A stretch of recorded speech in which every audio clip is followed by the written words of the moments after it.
Hoy tenemos el inicio de una travesía nueva a través del libro de Eclesiastés. Hoy vamos a comenzar a estudiar el libro de Eclesiastés. Terminamos hace 15 días con Segunda de Timoteo y fue también una travesía, aunque corta, creo que muy sustancial y de mucho beneficio para todos. Y espero que tu perspectiva en cuanto a tu lugar en el reino de los cielos haya tenido algún ajuste para bien a partir de considerar la óptica de Segunda de Timoteo, tal cual así la consideramos. Así que vamos a poner manos a la obra y que no quede en letra muerta. Y el día de hoy comenzamos un libro que es muy singular, el libro de Eclesiastés, y tiene de alguna manera contenido sí muy práctico, muy práctico, pero hay algunas cosas que quisiera consideráramos, algún contexto previo antes de entrar al capítulo 1. De hecho, entraremos al capítulo 1 hasta la próxima semana.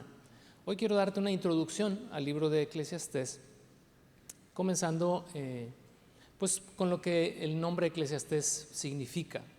Para quienes están leyendo Biblia Reina Valera, vas a encontrar algunas expresiones diferentes a las que se usa en la Nueva Traducción Viviente, que es la Biblia que la mayoría de nosotros estamos ya utilizando. Pero eso no afecta en absoluto el sentido de lo que el libro nos va a ofrecer a lo largo de varias semanas, de hecho varios meses, porque esta no va a ser una jornada cortita, es una jornada, digamos, media.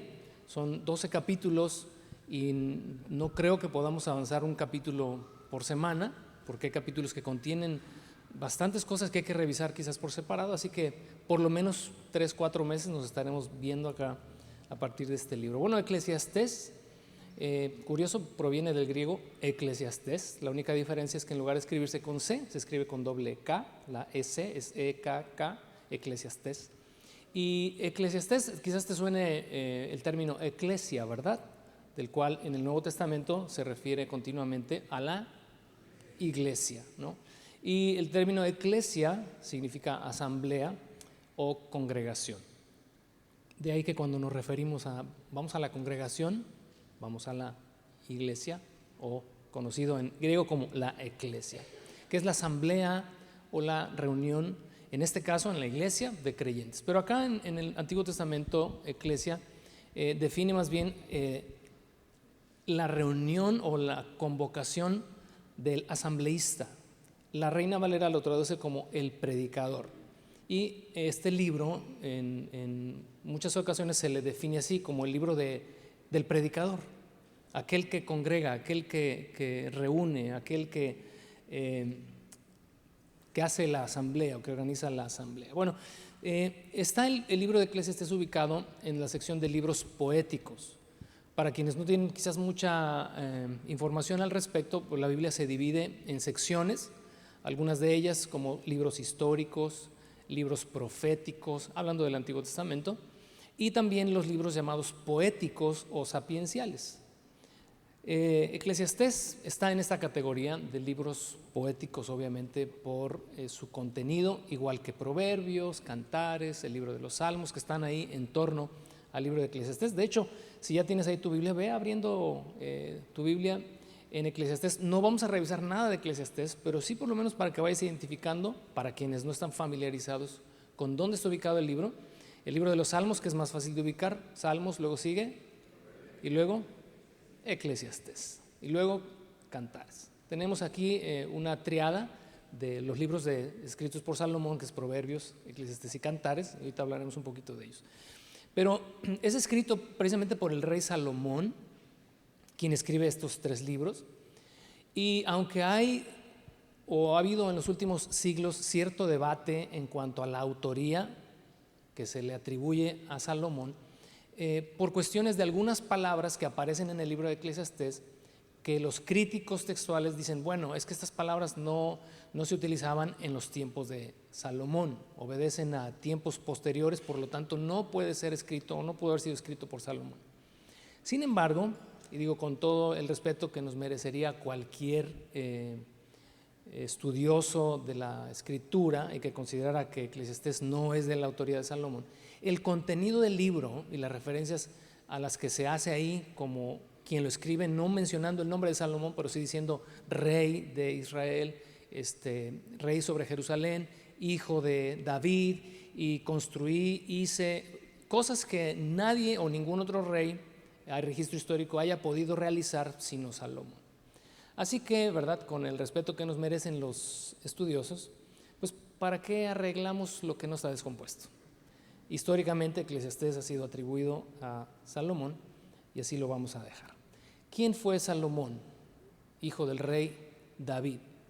David, segundo monarca de Israel, tuvo muchos hijos en su haber, y en 2 de Samuel capítulo 11, yo lo que vaya diciendo y que te diga toma nota. Esta semana yo sé que para quienes están en Semillas en casa, pues ya la propia tarea que tienen en Semilla en casa de revisar la lección de Daniel, y para quienes están estudiando alguna otra materia por acá, pues es tal vez mucho trabajo, pero haz el esfuercito, y sobre todo si estás recién incorporándote a la vida cristiana y muchas de estas cosas no las tienes como claras, no puedes hacer conexión entre Salomón y David porque nunca habías escuchado de estos personajes. Las citas que te voy a sugerir, por favor, llévatelas para que durante la semana las revises, y entonces tu comprensión del libro de Eclesiastés, que comenzaremos el próximo domingo, esté mucho más completa. ¿Qué sucede en segundo libro de Samuel capítulo 11? Bueno, David tiene una aventura con una mujer que no era su esposa, era esposa de uno de sus amigos, y de esta relación nace un niño, el cual muere, pero como David mandó matar al marido de esta mujer, Betsabe, finalmente se casó con ella. Y ya de esta relación, digamos ya oficial, nace precisamente Salomón. Salomón es como un hijo de gracia dentro de la tragedia y de la desgracia moral de David. Dios provee un hijo de esta relación llamado Salomón. Más adelante en el libro de Eclesiastés nos vamos a ir revisando que la perspectiva desde la cual Salomón escribe el libro de Eclesiastés es una perspectiva en retrospectiva, una revisión retrospectiva de lo que su vida fue. Nos vamos a encontrar desde el capítulo 1, ¿verdad? De yo, rey, ¿verdad?, de Jerusalén, hice esto, aquello, descubrí, observé, reflexioné, etcétera.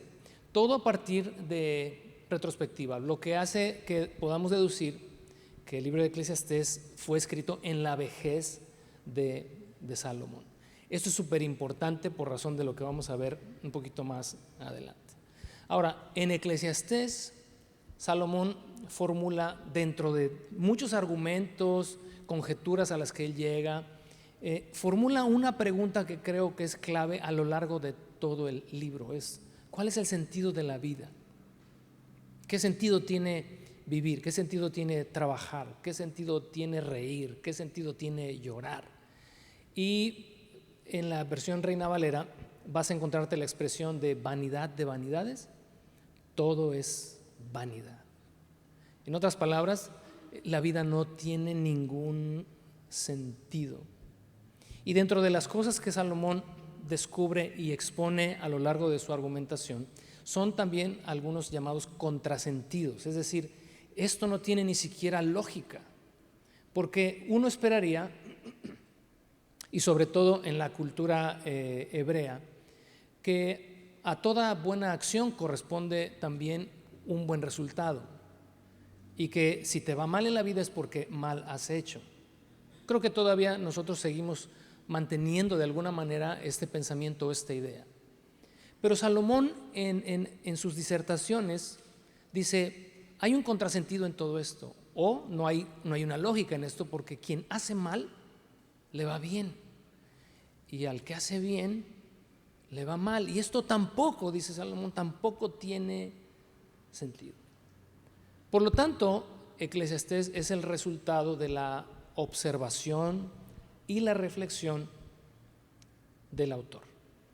Es decir, Salomón en el proceso que vamos a revisar a lo largo del libro, investiga, medita, reflexiona y aplica, ¿verdad?, o hace sus conclusiones, sus conjeturas en base a su propia experiencia.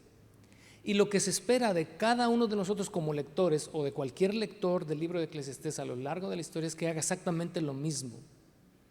que investigue, que medite, que reflexione y que aplique. No podemos suponer que el libro de Eclesiastés no tiene nada que ver conmigo. Tiene todo que ver conmigo. Por eso está aquí en la Biblia. Ha sido a lo largo de los años, porque creo que la primera vez que revisé el libro de Eclesiastés fue hace más de 30 años. No le encontré honestamente mucho sentido, y sobre todo si lo lees desde una perspectiva humana, el libro puede terminar deprimiéndote. Lo he recomendado en más de una ocasión. Se lo recomendé a un amigo hace un par de años. Estaba pasando por una situación emocional y muy complicada, y pues, no es creyente. Es un buen amigo, pero no es creyente. Y pues yo, en mi intención de, bueno, ¿qué libro de la Biblia le recomiendo? Pues, y se me ocurrió la grandísima idea de recomendarle el libro de Eclesiastés, porque dije, como él estaba así en un punto de la vida no tiene sentido, dijera José Alfredo Jiménez, la vida no vale nada, le dije, lee el libro de Eclesiastés. Le dije, pero déjame irte dando como que contexto. Traté como de darle un poquito lo que estoy haciendo ahorita contigo, ¿verdad? Darte contexto para que el próximo domingo no salgamos todos de así de la vida no vale nada. Y entonces le dejé la tarea, y 2 o 3 semanas después nos fuimos a desayunar y le dije, ¿cómo te fue con el libro de Eclesiastés? Me dijo, no, la verdad, la vida no vale nada, me dijo.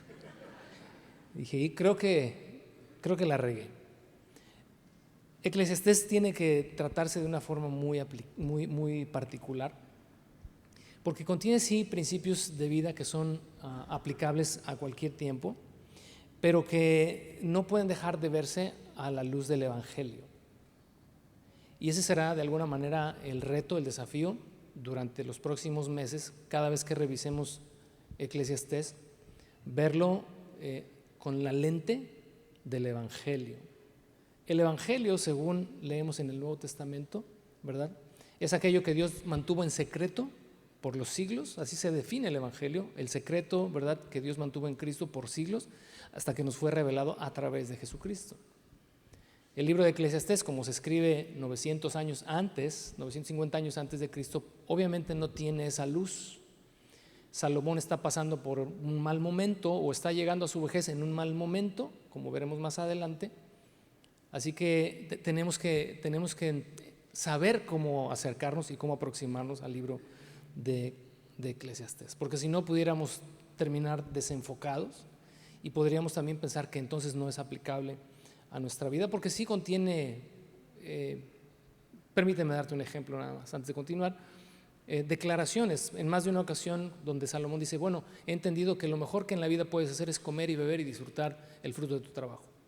Y eso a la luz del Evangelio está bien, pero si quitas el Evangelio de esto, entonces la conclusión errónea a la que pudiéramos llegar todos, entonces hay que divertirnos porque el mundo se va a acabar, y dar rienda suelta a tu vida. Puedes llegar a conclusiones desenfocadas, desvirtuadas, si no se ve Eclesiastés a partir del Evangelio. Por lo tanto, ¿verdad?, y como contiene principios de vida útiles, es aplicable 100% a nuestra vida. Ahora, como te decía hace un momento, Salomón hace una triada de libros. El primero es Salmos, santo Dios, Proverbios, Eclesiastés y Cantar. Voy a hacer de cuenta que acá no dijeron nada. Proverbios, Eclesiastés y Cantar. Esa es la triada, ¿verdad?, atribuida a Salomón. Y hay un viejo dicho rabínico que dice lo siguiente, hablando de esta triada, y me parece muy interesante esta descripción que se hace ya de años atrás.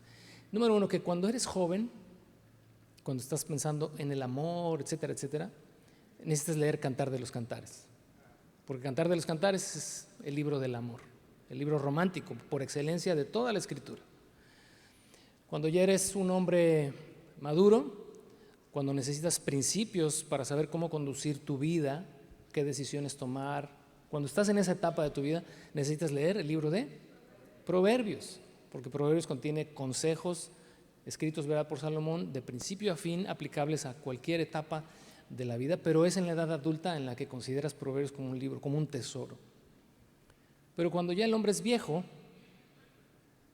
se identifica con el libro de Eclesiastés, porque el libro de Eclesiastés es visto en retrospectiva, es el escrito de un hombre viejo que analiza la vida, que da menos importancia a las cosas que da el joven o que da el maduro, que considera que el tiempo vale oro, etcétera, etcétera. Entonces es cuando una persona se aproxima al libro de Eclesiastés. Eso es lo que dice este viejo dicho rabínico. Sin embargo, a pesar de todo, creo que indistintamente de la edad en la que estemos, de la etapa en la que estemos, los 3 libros son necesarios. De hecho, el libro de Eclesiastés, su último capítulo y la mitad del capítulo 11 y completo el capítulo 12, está dedicado ¿a quién crees? A los jóvenes. Está dedicado a los jóvenes. Porque sí es la perspectiva de un viejo que ahora se dirige a los jóvenes como dando a entender, yo ya probé de todo, me equivoqué en muchísimas cosas, no hagas lo mismo, ¿no? Bueno, vamos a empezar ahora sí, con nuestra introducción al libro de Eclesiastés. Y para comenzar con la introducción al libro de Eclesiastés, obviamente vamos a hablar de su autor. Por eso quiero en esta introducción tener una perspectiva completa de qué da origen al libro de Eclesiastés antes de introducirnos en el libro. Y como te decía, por ser este libro de Eclesiastés conclusiones derivadas de las experiencias y observaciones de Salomón, no podemos entonces dejar o aislar el libro de Eclesiastés de quien fue su autor. Así que espero haber despertado un poquito tu curiosidad y quiero que me acompañes al primer libro de los Reyes. Ahí es donde vamos a entrar en materia. Primer libro de los Reyes. Vamos al capítulo 2, por favor. Y mientras buscas primer libro de los Reyes, capítulo 2, te hago otra invitación. Si definitivamente te quieres adentrar en toda esta historia, en todos los detalles que hoy voy a omitir por cuestión de tiempo, hablando de tiempo, okay. Hace 2 años, en la primavera del 23, comenzamos a estudiar en Semillas en Casa, primer libro de los Reyes.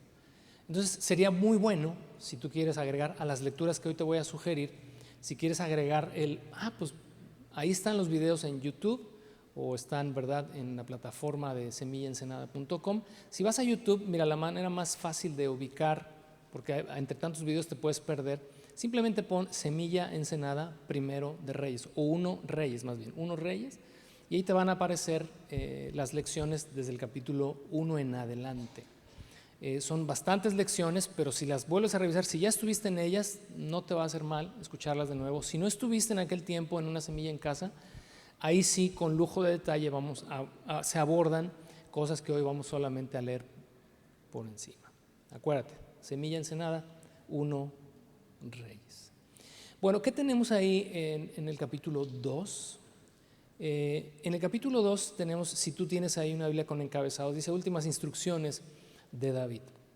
El capítulo 1 del libro de Reyes, ponme atención acá, yo no sé si ponen ahí, pero déjalo que está allá y ponme un poquito de atención acá. Cuando hagamos la lectura, hacemos la lectura. En el capítulo 1 del libro de Reyes tenemos el nombramiento y la coronación de Salomón. Salomón, hijo de David. Perdona que te lo pregunte, para quienes ya lo saben de sobra, pues es más bien para quienes apenas están entendiendo la historia o porque no la conocen, es para que vayan como adentrándose en todo esto un poquito más y aprendan.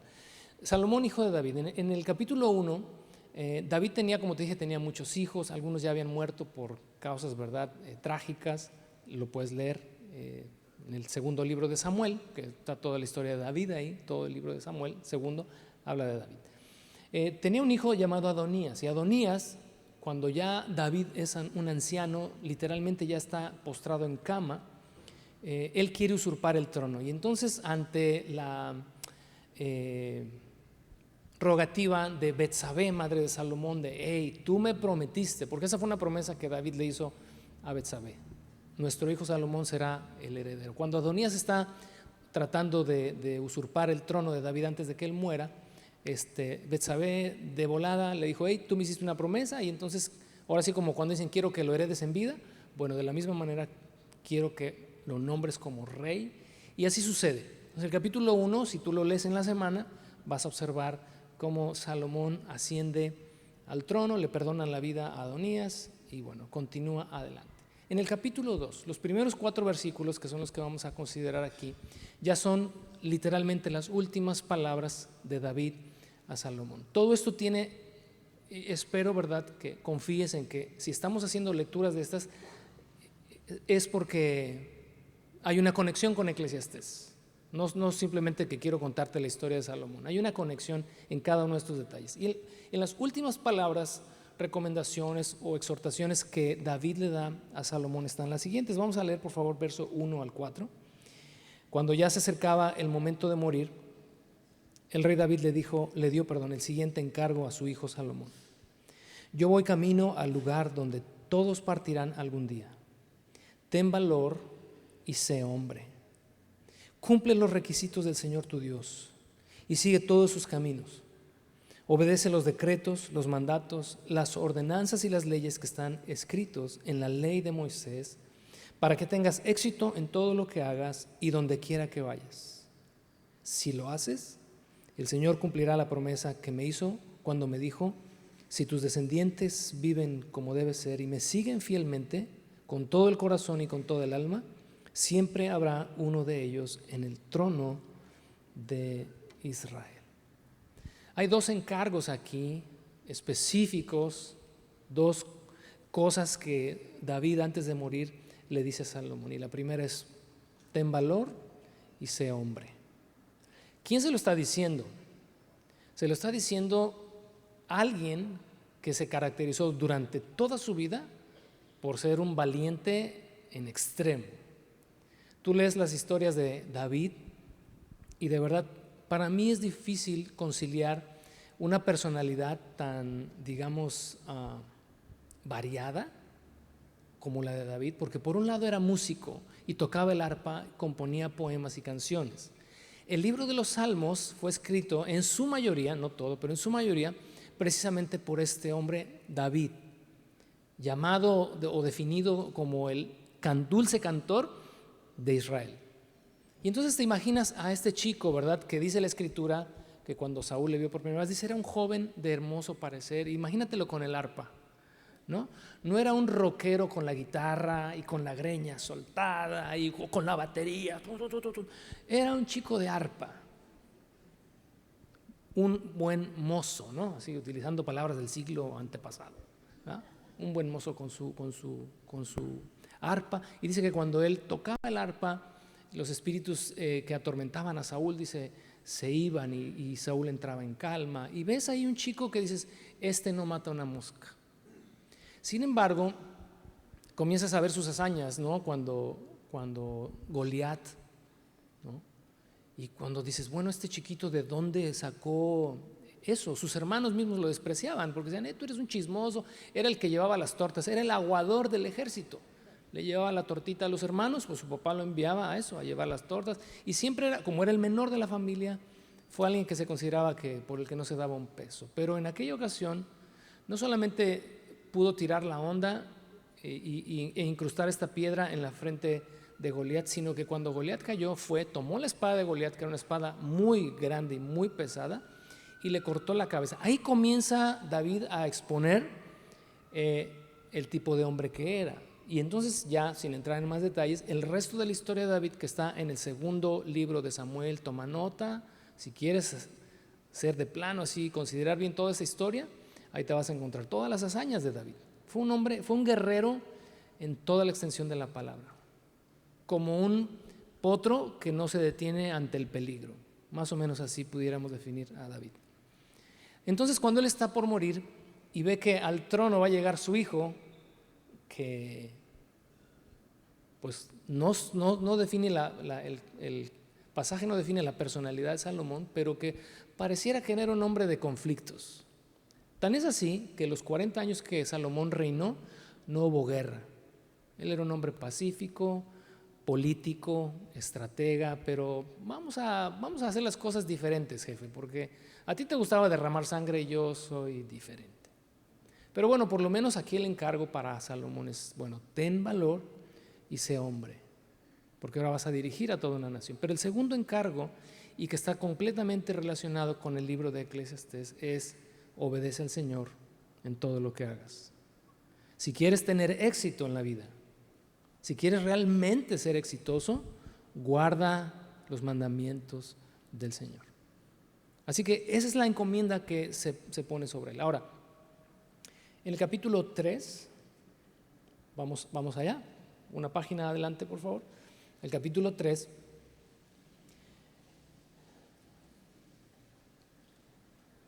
se definen los primeros 4 años de reinado de Salomón. Vamos a hacer la lectura del verso 1 hasta el verso 15, pero no la voy a hacer de corrido, vámonos así parte por parte, pero un favorcito, si leo el verso 1 y 2 y digo pausa, ahí pausamos y me pones atención y luego continuamos con la lectura, ¿va? En los versos 1 y 2 tenemos lo siguiente, ahí en el capítulo 3. Dice, Salomón hizo una alianza con el faraón, rey de Egipto, y se casó con una de sus hijas. Se la llevó a vivir a la ciudad de David mientras terminaba de construir su palacio, el templo del Señor y la muralla que rodeaba la ciudad. En ese tiempo el pueblo de Israel sacrificaba sus ofrendas en los lugares de culto de la religión porque todavía no se había construido un templo en honor al nombre del Señor. Estos dos aspectos aquí descritos, o estos dos asuntos descritos aquí, los vamos a dejar en pendiente, le vamos a poner así como un post-it de más tarde regresamos a ellos, en cuanto a que se casó con una egipcia, con la mujer de Faraón. Y número 2, que construyó su palacio. Dice aquí también que construye el templo y su palacio. Es como un resumen de los primeros 20 años aquí, ¿no? Construye su templo y construye su palacio. Pero eso lo dejamos ahí en pendiente tantito y regresamos. Vamos al verso 3. La primera parte del verso 3 es importante porque acuérdate que estamos aquí hablando de los primeros 4 años de su reinado y dice que Salomón amaba al Señor y seguía todos los decretos de su padre David. Un buen comienzo, el mejor. Las decisiones que Salomón estaba tomando en un principio eran tal cual su padre se lo había indicado. Número 1, tenía una devoción genuina y una pasión genuina para con Dios. Y número 2, estaba obedeciendo los decretos que su padre le había dejado. Hay un pendiente que revisaremos un poquito más adelante, pero la segunda mitad del verso 3 y el verso 4 dice lo siguiente: sin embargo, él también ofrecía sacrificios y quemaba incienso en los lugares de culto de la religión. El más importante de esos lugares de culto se encontraba en Gabaón. Así que el rey fue allí y sacrificó 1000 ofrendas quemadas. ¿Qué tenemos acá? La referencia entre el verso 1 y 2 y este verso de acá dice que tanto el pueblo como Salomón, en el momento en el que tenían que ir y ofrecer a Dios sus sacrificios o sus ofrendas, lo hacían, dice otras versiones, en los lugares altos o en los lugares designados para tal efecto. El más importante, dice aquí, es Gabaón. ¿Por qué Gabaón era el lugar más importante? Bueno, porque ahí estaba el tabernáculo de reunión. El tabernáculo, esta tienda, ¿verdad?, que Moisés 500 años antes, por instrucciones de Dios, habían erigido como lugar de adoración y donde se desarrollaba, ¿verdad?, todo lo que tenía que ver con Dios. En esta ocasión dice que Salomón fue a Gabaón y ofreció ahí, dice, 1000 sacrificios a Dios. No sé si 1000 sea literalmente 1000 o una expresión que define que fue una ofrenda extravagante, como todo en la vida de Salomón fue extravagante.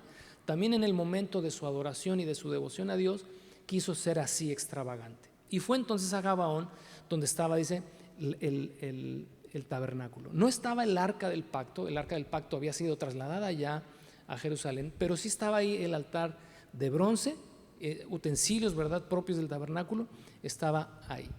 Y entonces en el pasaje que puedes ver como alterno, que es el segundo libro de Crónicas, el capítulo 1, si tú vas a segunda de Crónicas capítulo 1 te encuentras la misma historia que estamos aquí considerando en Primera de Reyes. Son Crónicas y Reyes, son libros que hablan prácticamente de lo mismo, pero es importante cuando lees ambas historias porque en algunas hay detalles que complementan a la otra Y un detalle en la historia de Crónicas que complementa la historia de Reyes es que dice que cuando él subió a Gabaón a ofrecer sacrificios fue para consultar a Dios. Y tienes que tomar nota de esto en tu mente, considerar, porque todo este es el contexto de lo que Salomón estaba buscando en sus primeros 4 años de reinado. Ya dijimos que en esos primeros 4 años él tenía una actitud hacia Dios de amor, de devoción y de obediencia. Pero a eso Salomón añade la búsqueda de Dios, porque necesitaba el consejo de Dios, pues estaba iniciando a gobernar el gobierno de un pueblo numeroso y tratar de llenar los zapatos de un padre que fue hasta el día de hoy el rey por excelencia de la nación judía. Ninguno como David, y creo que todos estamos de acuerdo en eso. Incluso cuando Dios se refiere a David, es el que es el non plus ultra, ¿no? Cuando el Mesías, ¿verdad?, se hace referencia a él, el título que se le da, ¿cuál es? Hijo de David, porque desciende, ¿verdad?, de David, viene del linaje de David. Y aunque hay muchos reyes intermedios, pues está Salomón, está Jeroboam, hay muchos reyes por ahí, y uno que otro por ahí, muy buenos reyes, pero la referencia al título mesiánico para Cristo es hijo de David. De ese tamaño era este hombre. Y creo que Salomón lo sabe, lo entiende, lo acepta, pero entonces va a Gabaón y ofrece a Dios, ¿verdad?, estos sacrificios extravagantes. Pero dice segunda de Crónicas capítulo 1, pero fue para consultar a Dios.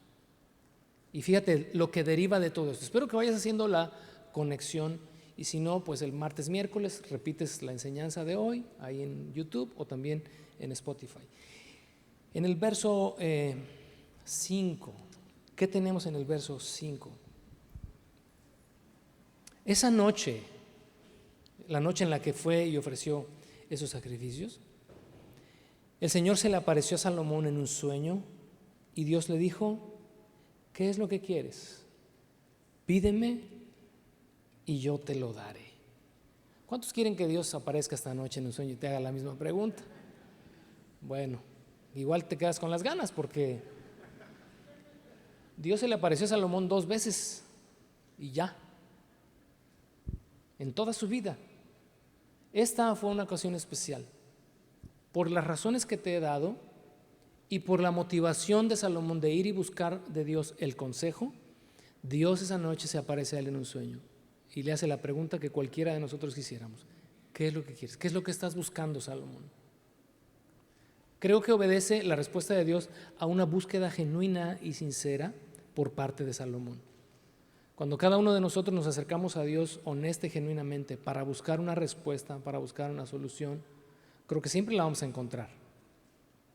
Creo que siempre la vamos a encontrar cuando somos así genuinos y honestos delante de Dios. Y en esta ocasión Salomón se acerca con esta necesidad y la respuesta de Dios es una pregunta. Es paradójico, ¿verdad? La respuesta de Dios es una pregunta, es: ¿qué es lo que quieres? Lo que tú me pidas yo te lo voy a dar. Y entonces ahí sucede algo muy interesante en los versos 6 y 8. Salomón contestó lo siguiente: tú mostraste gran y fiel amor hacia tu siervo David, mi padre, un hombre transparente y leal, quien te fue fiel.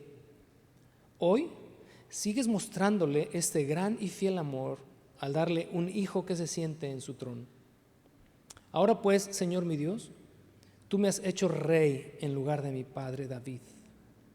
Y quiero que observes lo siguiente: pero soy como un niño pequeño que no sabe por dónde ir. Sin embargo, aquí estoy en medio de tu pueblo escogido, una nación tan grande y numerosa que no se puede contar. Dame un corazón comprensivo para que pueda gobernar bien a tu pueblo y sepa la diferencia entre el bien y el mal. Pues ¿quién puede gobernar por su propia cuenta a este gran pueblo tuyo? Hay cosas, ¿verdad?, que el hombre ha hecho a lo largo de la historia, que a pesar de que Dios conoce todas las cosas y de que nada le es sorpresa, no dejan de sorprender a Dios. ¿Te acuerdas la fe de aquel romano que le dijo: Señor, que le dijo Jesús, no tienes que que ir a mi casa, tan solo di tu palabra y mi siervo sanará. Aquel centurión. Dice que Jesús se asombró, ¿no?, de la fe de este hombre. Dios es alguien a quien se puede sorprender. Digo, es curioso porque uno supone que Dios conoce todo, ¿verdad? Pero Dios también tiene esa cualidad y esta capacidad de sorprenderse. Y la respuesta de Salomón sorprendió a Dios. Porque la respuesta de Salomón ante este ofrecimiento de lo que tú me pidas te lo voy a dar, la respuesta de Salomón es: primeramente quiero expresarte quién soy o de qué estoy hecho. Soy como un niño pequeño que no tengo idea de qué hacer ante esta encomienda que he recibido. No tengo posibilidad, no tengo capacidad. Cualquier parecido con la realidad es mera coincidencia, ¿no? ¿Quién soy yo? Por lo tanto, te pido que me des un corazón comprensivo para discernir entre el bien y el mal y poder así gobernar a tu pueblo. El pasaje alterno en Segunda de Crónicas dice que la petición de Salomón fue específicamente: dame sabiduría y conocimiento para gobernar a tu pueblo. Conocemos la gran mayoría de nosotros lo que dice Santiago en cuanto a la sabiduría, ¿verdad? Si alguno tiene falta de sabiduría, ¿qué dice Santiago? Pídala a Dios, el cual dará, dice, abundantemente, sin reproche. No te va a cuestionar para qué la quieres, ¿no? Es una buena y agradable petición que todos podemos poner delante de Dios. ¿Por qué? Porque así como Salomón se encuentra desafiado por cómo va a gobernar un pueblo tan numeroso, el desafío para nosotros ya no es el pueblo numeroso, somos nosotros mismos. ¿Cómo puedo gobernarme a mí mismo? Dice el libro de Proverbios: mejor es el que conquista a su propio ser, a su propio espíritu, que el que conquista una ciudad. A veces, diariamente, ¿no? Nuestro mayor reto, nuestro mayor desafío, nuestro mayor enemigo, dicen por ahí, somos nosotros mismos. Nadie nos boicotea peor que nosotros mismos. Nadie nos hace más daño que nosotros mismos. Por lo tanto, pedir sabiduría creo que es una muy buena petición. Cuando Salomón pide esto: dame sabiduría, dame un corazón comprensivo. Quiero tener la capacidad de discernir lo que es bueno de aquello que es malo, para que pueda así gobernar a tu pueblo. Ahora, ¿qué es lo que dice el verso 10? Al Señor le agradó que Salomón pidiera sabiduría. A Dios le agradó que Salomón pidiera sabiduría, de la misma manera que le sería agradable que tú y yo la pidiéramos también. Verso 11. Así que Dios le respondió: como pediste sabiduría para gobernar a mi pueblo con justicia, y no has pedido lo que cualquiera en semilla ensenada habría pedido.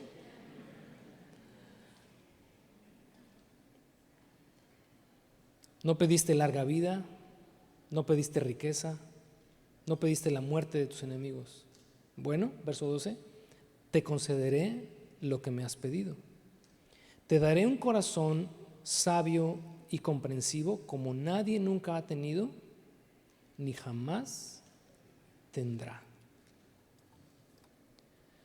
Venimos saliendo de Segunda de Timoteo y, como te decía hace un momento, espero que nuestra perspectiva de nuestro lugar en el reino de Dios haya sido modificada, aunque sea un poco.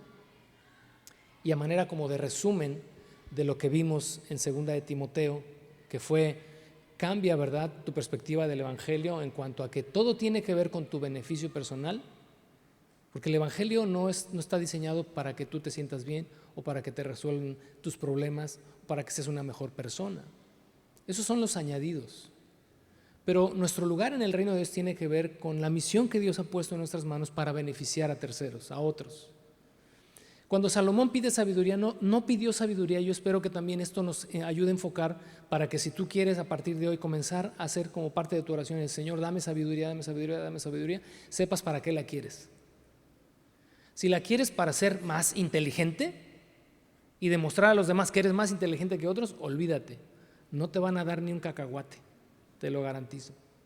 Pero si estás pidiendo sabiduría para saber gobernar tu vida, si estás pidiendo sabiduría e inteligencia para beneficiar a otros, lo vas a tener. Santiago también habla de eso. Habla de pedir para uno. Dice, no piense que quien pida de esa manera va a recibir cosa alguna de parte de Dios. Y entonces, ¿qué es lo que Salomón está pidiendo? Quiero sabiduría y quiero conocimiento para gobernar a tu pueblo. Tus intereses, Dios, que están por encima de los míos, es en los que quiero aplicarme. Y entonces dice que a Dios le agradó esa petición, porque Salomón no estaba pidiendo algo para su propio beneficio, sino para el beneficio del reino de Dios. Y la respuesta de Dios es impresionante. Dice un dicho, el que nace pa' maceta, y ¿sabes qué? No la compres. No la compres. Porque si Dios puede darle a una persona la capacidad de tener un corazón sabio y entendido, eso significa que Dios puede hacer cualquier cosa con el corazón del hombre y que no estás condenado a hacer lo que genéticamente, hereditariamente o por voluntad estarías condenado a hacer. De ser, como te digo, maceta y del corredor no vas a pasar. En Dios no. Dios tiene todo el poder y toda la posibilidad de cambiar el corazón, de modificar el corazón de una persona para que esta persona llegue a ser en las manos de Dios lo que debió ser siempre.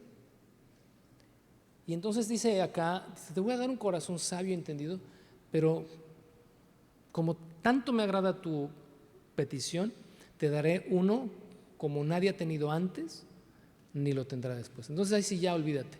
Señor, dame lo mismo que a Salomón.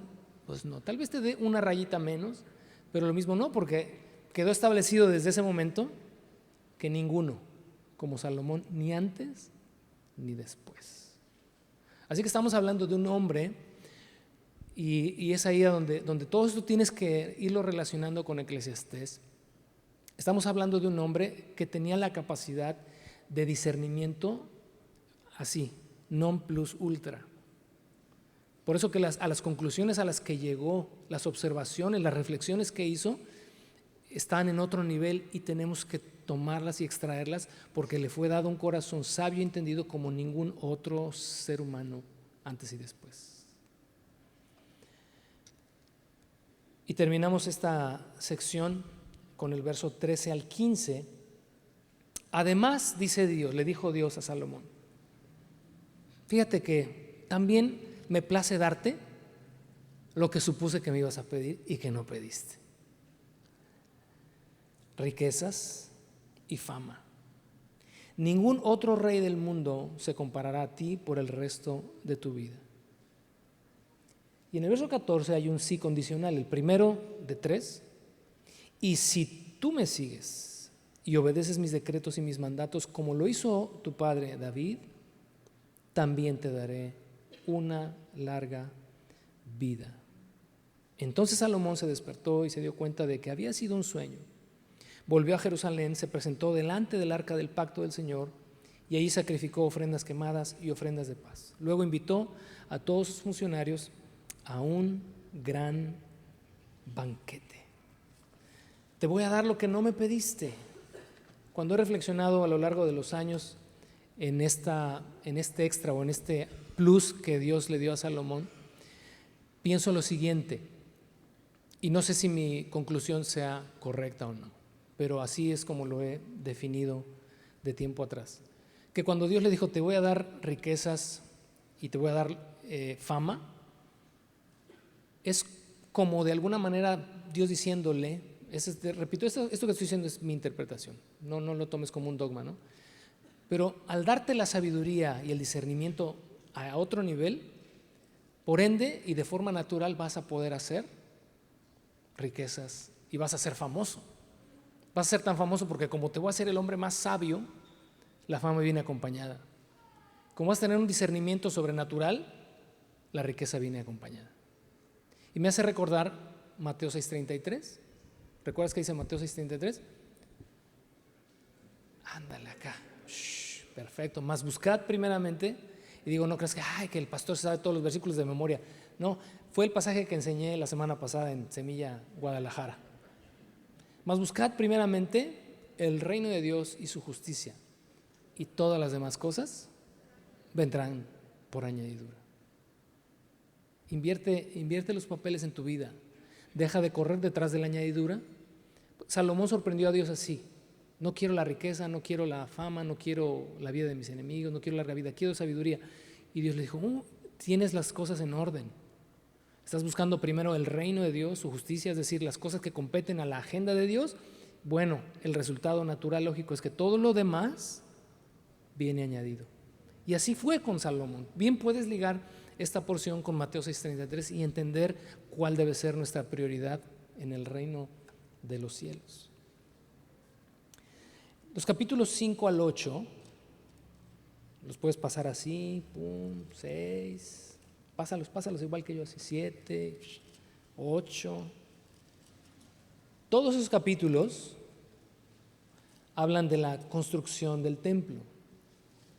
Te dije que lo que vimos hace un rato abarca los primeros 4 años, ¿verdad?, del reinado. En esos primeros 4 años, Salomón presentó sus ofrendas, tuvo este sueño, Dios le contestó. A partir de ahí, algo pasa en el corazón de Salomón.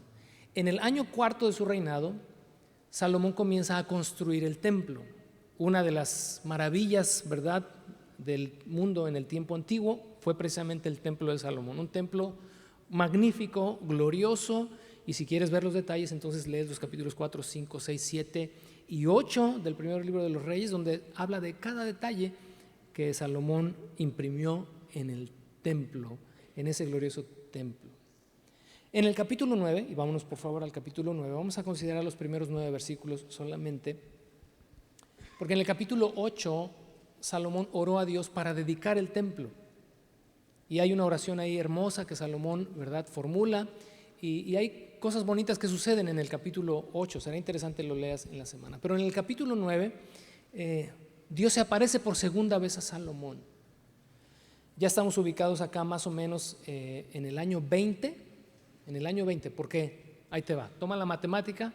En el año cuarto, Salomón comienza a construir el templo y dura 7 años y medio más o menos en terminarlo, es decir, ya por ahí del año 11, 12, el templo está siendo concluido. Pero a la mitad de la construcción del templo, es decir, en el año 7 de su reinado, ¿en el año qué? 7 de su reinado, Salomón también comenzó a construir su casa, su palacio. Nada más que le tomó 13 años terminarlo. Ya te imaginarás el Bellas Artes, ¿no?, o el Versalles que se construyó. Se construyó un palacio magnífico. Igual también aquí en el libro están descritos los detalles de su palacio y de las cosas que él hizo. Pero ahí en este capítulo 9, en los primeros versos, vamos a leer el verso 1 al 5, dice lo siguiente: así que Salomón terminó de construir el templo del Señor y también el palacio real. Es decir, en el año, otra vez, en el año 7, 8, 9, ¿quién da más? 20. Terminó en el año 20. Ahí te va de nuevo. En el año 4 de su reinado comenzó a construir el templo. Tardó 7 años y medio. 7 más 4, según la matemática, 11.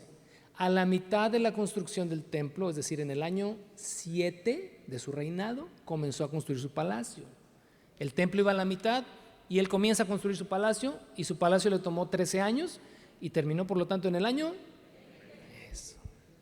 Bueno, para que no se te olvide, subraya el verso 10, pues, ahí te va. El verso 10 dice: Salomón tardó 20 años en construir el templo del Señor y su propio palacio real. ¿Está bueno?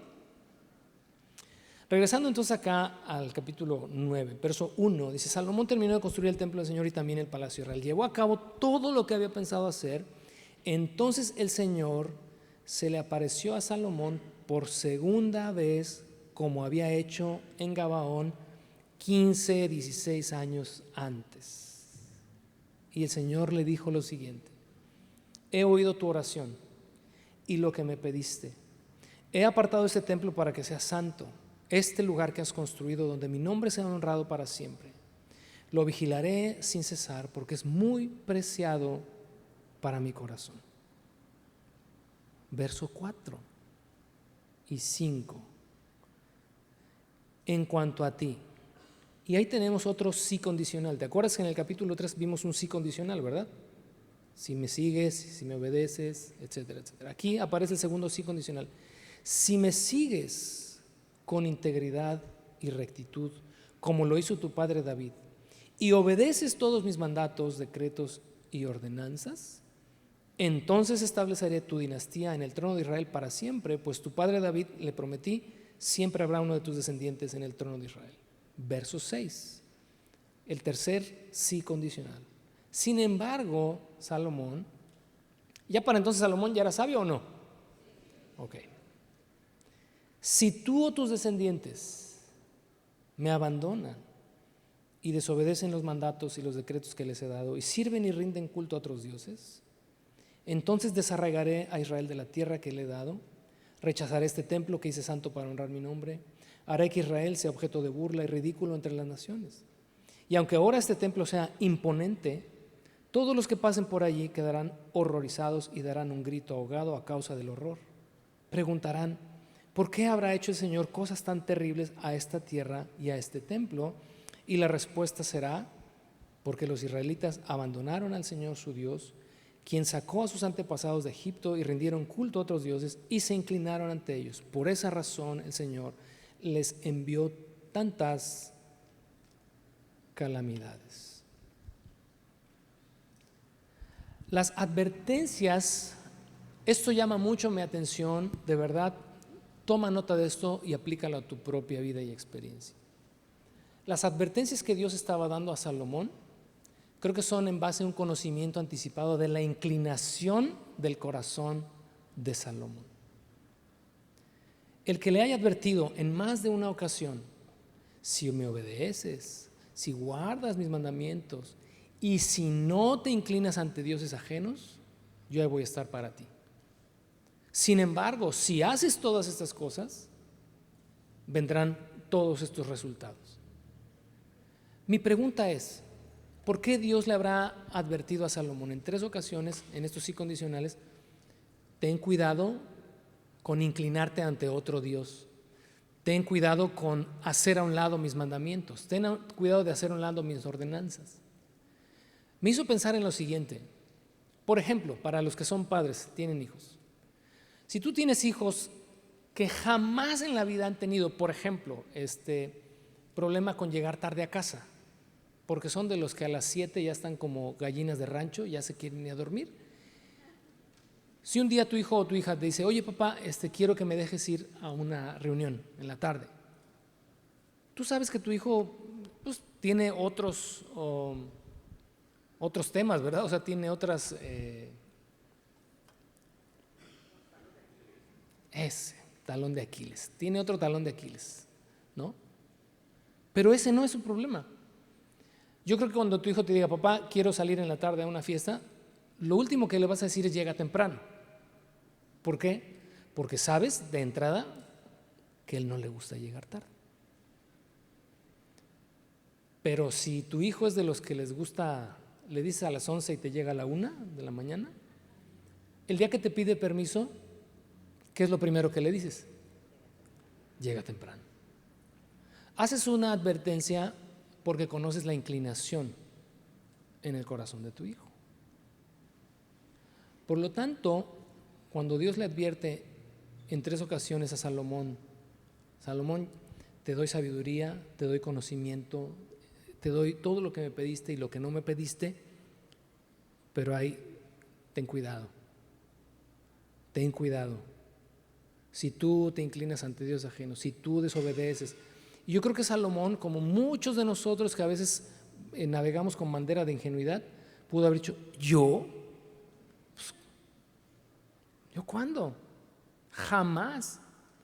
Y es que el punto de referencia en Salomón siempre fue su padre. O sea, cuando Dios se dirige a Salomón es, si tú me obedeces como lo hizo tu padre. Su padre no fue perfecto. Puedes leer la historia y no fue un hombre perfecto, pero era un hombre que amaba a Dios.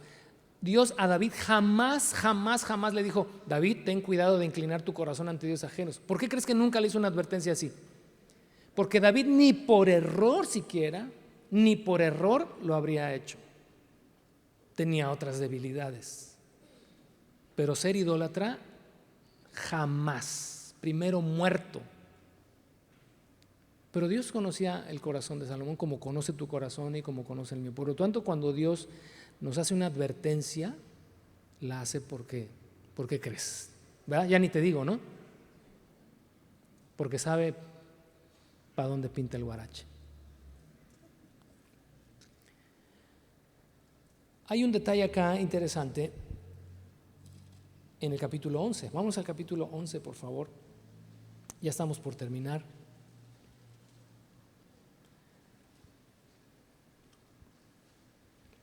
Y en el capítulo 11 vamos a leer los versos 1 al 13 y de la misma manera lo vamos a leer por partes.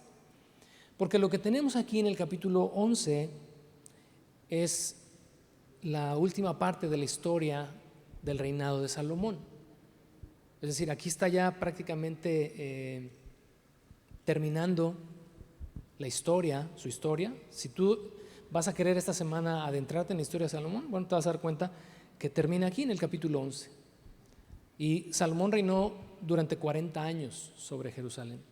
Así que si nos ubicamos más o menos en el tiempo, estaríamos en esta última década ya, entre el año 30 y 40, otra vez entre el año 35 y 40, próximo ya, ¿verdad?, a su muerte. Y el capítulo 11 nos ofrece un resumen de la vida de Salomón, de no Salomón el rey, sino Salomón la persona. En el verso 1 dice lo siguiente: ahora bien, el rey Salomón amó a muchas mujeres extranjeras. Además de la hija de Faraón, se casó con mujeres de Moab, de Amón, de Edom, de Sidón y de los hititas. El Señor había instruido claramente a los israelitas cuando les dijo: no se casen con ellas porque les desviarán el corazón hacia sus dioses. Y ahí hacemos una pausa.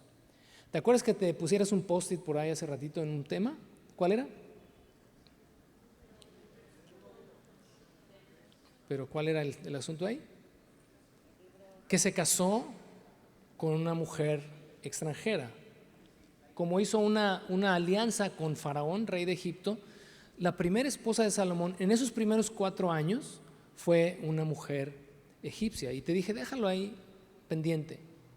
Porque parece, cuando tú lees ahí esa parte, algo sin relevancia, ¿verdad? Bueno, va empezando su reinado y pues quiere tener esposa porque pues el rey necesita una reina. Hace una alianza estratégica con Egipto, con el faraón, y entonces como parte del arreglo es: me quiero casar con tu hija. Pero ahí hay un pequeño detalle y quiero que me acompañes a Deuteronomio. No quites el dedo ahí, el papelito de Primera de Reyes 11, pero vea Deuteronomio. Fácil de ubicar porque es el libro número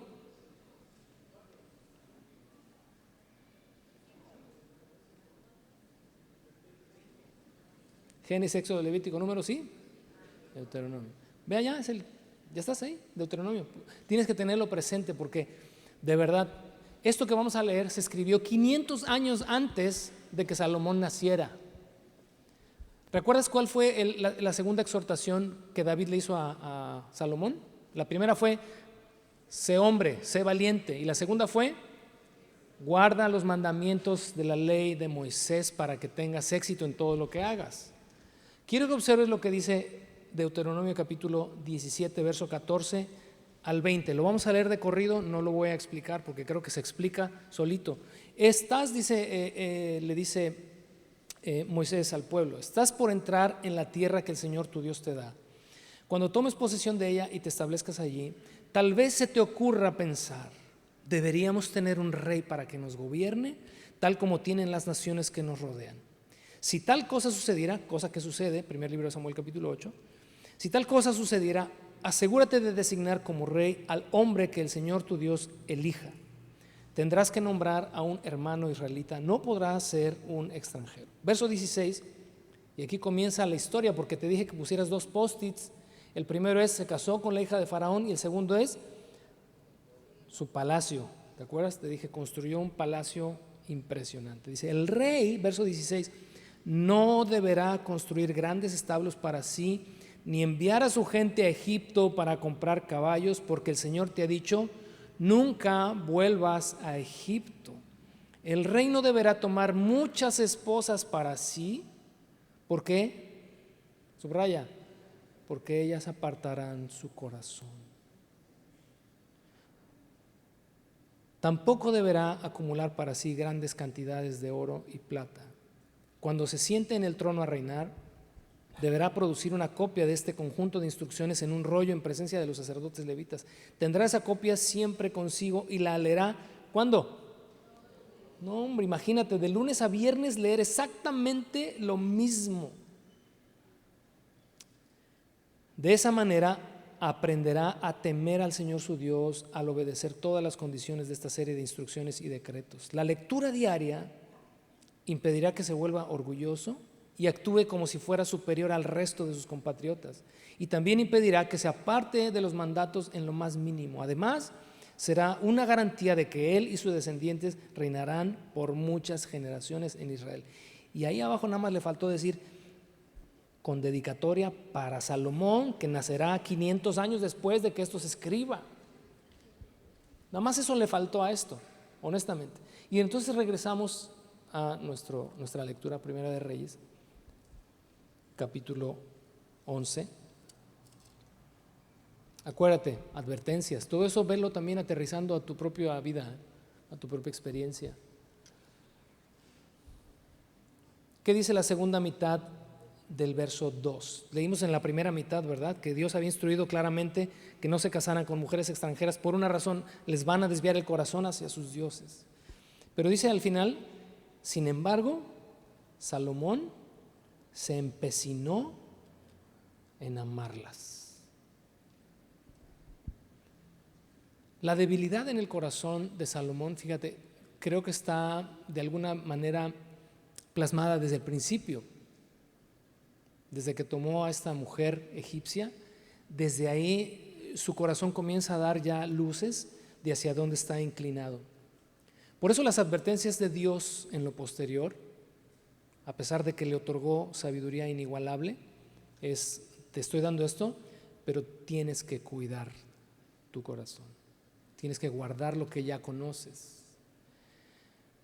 Los primeros 20 años, como dijimos, Salomón parecía ir por el buen camino, parecía estar enfocado, parecía poner los intereses de Dios en primer lugar. Sin embargo, cuando permite que en su corazón entre lo que desde el principio no debió dejar entrar, comienza entonces a suceder lo siguiente. Dice el verso 3. En total tuvo nada más 700 esposas, pero dice 700 de cuna real, o sea, puras princesas, exactamente. 700 esposas de cuna real y 300 concubinas.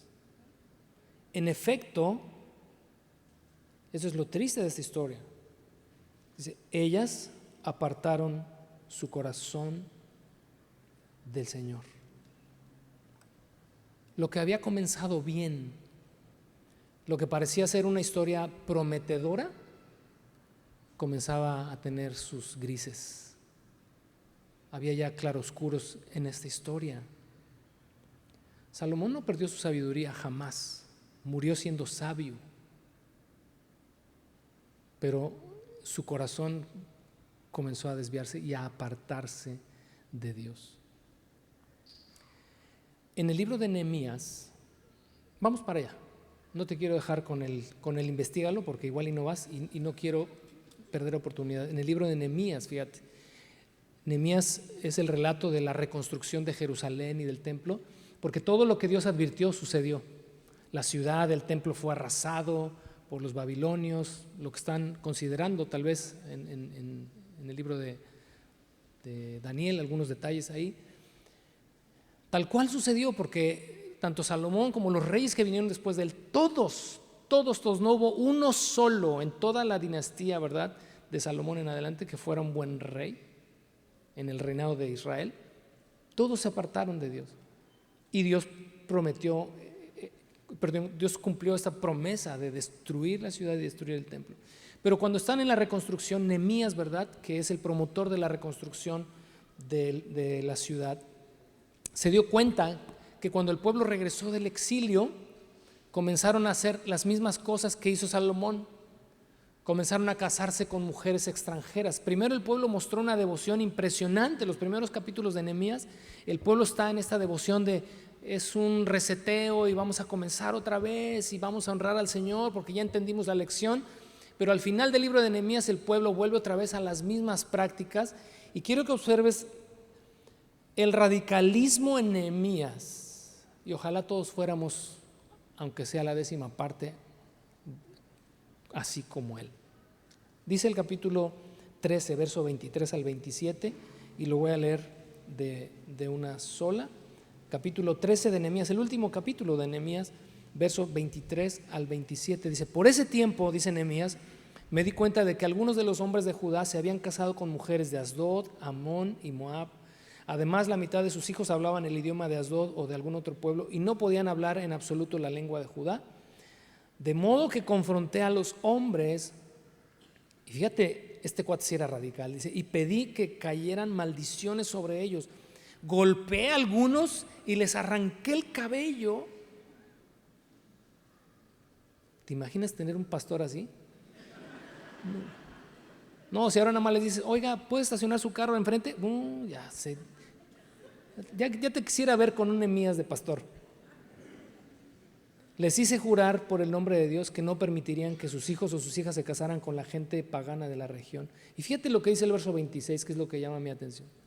¿Acaso no fue exactamente eso lo que llevó a Salomón, rey de Israel, a pecar?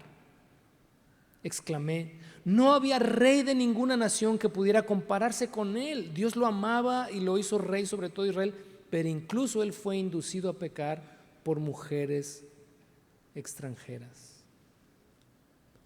Es una desgracia que Salomón, al paso de los años y de los siglos, se haya vuelto un referente de un hombre que por permitir o por permitirse algunas libertades haya terminado mal, en lo que pudo haber sido una historia única.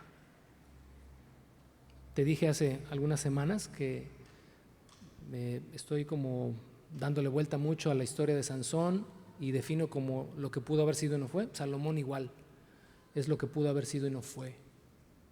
Y que Dios nos guarde y nos libre de ser una historia así, lo que pudo haber sido y no fue. Tenía futuro el hermanito, tenía futuro la hermanita, pero no llegó, no alcanzó, no completó. Verso 4 del capítulo, regresamos a Primera de Reyes, capítulo 11, ya vamos a terminar. Capítulo 11, verso 4, dice, cuando Salomón ya era anciano, ellas le desviaron el corazón para que rindiera culto a otros dioses, en lugar de ser totalmente fiel al Señor su Dios, como lo había sido David su padre. Salomón rindió culto a Astoret, la diosa de los sidonios, a Moloc, el detestable dios de los amonitas. De ese modo Salomón hizo lo malo a los ojos del Señor. Y quiero que subrayes lo siguiente: se negó a seguir al Señor en forma total y absoluta, como lo había hecho David su padre. Incluso, dice, construyó un santuario pagano para Quemos, el detestable dios de Moab, y otro para Moloc, el detestable dios de los amonitas, en el monte de los olivos al oriente de Jerusalén. Salomón construyó esos santuarios para que todas sus esposas extranjeras quemaran incienso e hicieran sacrificios a sus dioses. Y la conclusión en esta porción es el verso 9. Dice, el Señor estaba muy enojado con Salomón, porque su corazón se había apartado del Señor, Dios de Israel, quien se le había aparecido 2 veces. Le había advertido, como te dije hace un momento, a Salomón específicamente que no rindiera culto a otros dioses, pero Salomón no hizo caso al mandato del Señor. Verso 11, en consecuencia, el Señor le dijo, ya que no has cumplido mi pacto y has desobedecido mis decretos, ciertamente te arrancaré el trono y solaré a uno de tus siervos. Y el verso 2 es impresionante, pero por amor a tu padre David, por amor a tu padre David, un hombre que fue fiel, leal, dice, no lo haré mientras vivas, sino que le quitaré el trono a tu hijo, y aún así no le quitaré el reino entero, lo dejaré ser rey de una tribu, por amor a mi siervo David y por amor a Jerusalén, mi ciudad escogida. Así termina la historia de Salomón. Y entonces es cuando tienes esto bien claro y en mente, entiendes el libro de Eclesiastés. Porque es el libro de Eclesiastés, esta retrospectiva de todas las cosas en las que Salomón en su sabiduría indagó, se adentró, las reflexiones, conclusiones, conjeturas, aplicaciones a las que llegó al final. Y el pasaje no dice, y ha sido la gran pregunta los últimos 3000 años, de bueno, Salomón se perdió, no se perdió. No sé. No sé si al final pudo reflexionar, pudo tener claridad, pudo reconciliarse con Dios, no lo sabemos, pero al menos por lo que leemos, pues parece que no. Quiero terminar aterrizando todo esto a nuestra propia vida y experiencia, si me lo permites. La pregunta que me han hecho más de una ocasión a lo largo de los años es, ¿por qué Salomón, si era tan sabio? ¿Por qué con toda la capacidad de discernimiento que tenía, por qué terminó así? Y es una pregunta creo que muy válida, ¿no? Porque uno supondría que alguien como él que recibe sabiduría en ese grado, lo último que haría sería desviarse del Señor, porque la sabiduría le ayudaría a eso precisamente, le encaminaría, ¿verdad?, por el buen sendero. Bueno, déjame decirte, sabiduría es capacidad, pero no es voluntad. Sabiduría es capacidad, pero no es voluntad. Es capacidad de discernir entre lo bueno y lo malo, es capacidad para ver lo que otros no ven, es capacidad para comprender tal vez lo que otros no comprenden, pero no es voluntad. Engañoso es el corazón. Porque puedes conocer todas estas cosas, puedes advertir que todas estas cosas son ciertas, que todo lo que Dios dice es cierto.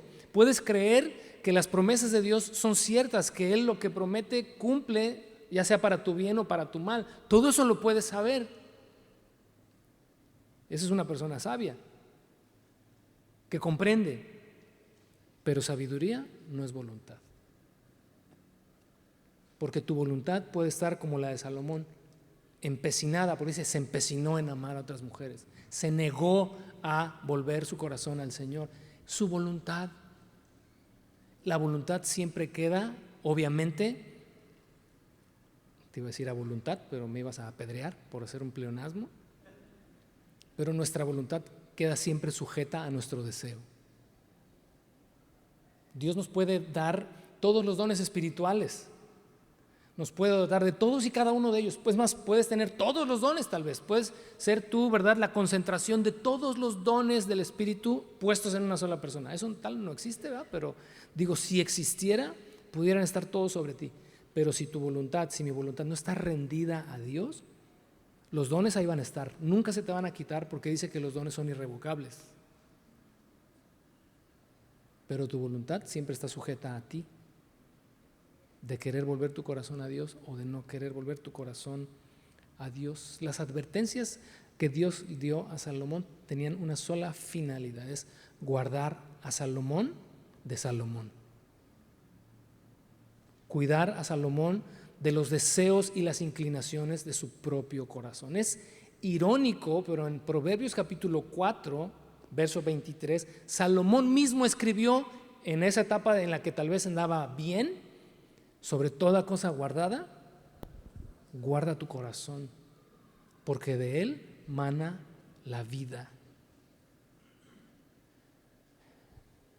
Si descuidamos nuestro corazón, corremos el riesgo de que las inclinaciones pecaminosas de nuestro corazón sean más fuertes.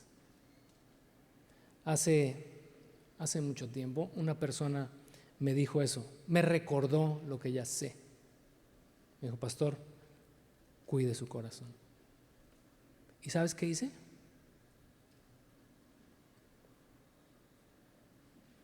nadie quiere contestar. Haces bien en no querer contestar, porque dices, a ver, me va a agarrar, me va a torcer, ¿no? Si digo que sí, me va a decir eso, y si digo que no, va a decir el otro. Bueno, pues hice todo lo contrario. Y yo sé por qué la persona me lo estaba diciendo. No era la persona, era Dios finalmente quien me lo estaba recordando.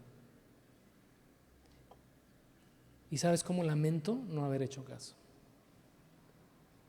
Igual que tú, si no haces caso, si no cuidas, si no guardas tu corazón, si no sujetas tu voluntad, tus deseos, tus inclinaciones. Como te decía, las debilidades de Salomón se exhibieron desde el año 1, pero se magnificaron al final. Como alguna vez José Juan nos decía, ¿no? Tomado de una película, claro. Que el árbol siempre cae hacia donde está inclinado.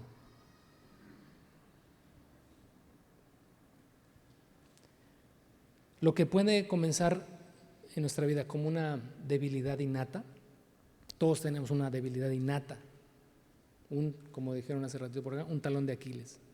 Lo que comienza como una debilidad innata puede derivar en una degradación consciente y voluntaria, como Salomón, si no guardamos nuestro corazón. ¿Cuáles son las advertencias que Dios te ha hecho últimamente? ¿Qué es lo que Dios te ha estado diciendo? Cuídate de esto, cuídate de esto, cuídate de esto. Te lo dice porque esa es tu debilidad. Te lo dice porque esa es tu inclinación. Se vuelve una red, se vuelve una trampa para uno mismo, de la cual es muy difícil salir. Así que tomemos esto como un llamado, como una exhortación, pero también como la antesala de lo que será nuestra travesía por el libro de Eclesiastés, en la revisión de cada una de sus observaciones y reflexiones y de cómo eso lo tendremos que aterrizar a nuestra propia experiencia. Te invito a que si gustas, ya sé que te dejé demasiada tarea, perdóname, pero comienza a leer el libro de Eclesiastés. Comiénzate a desencantar de muchas cosas en las que tal vez estás cayendo, pero es una luz. Eclesiastés se va a volver una luz a nuestro corazón y a nuestra vida. ¿Oramos? Señor, te damos muchas gracias esta tarde por darnos esta oportunidad de considerar tu palabra.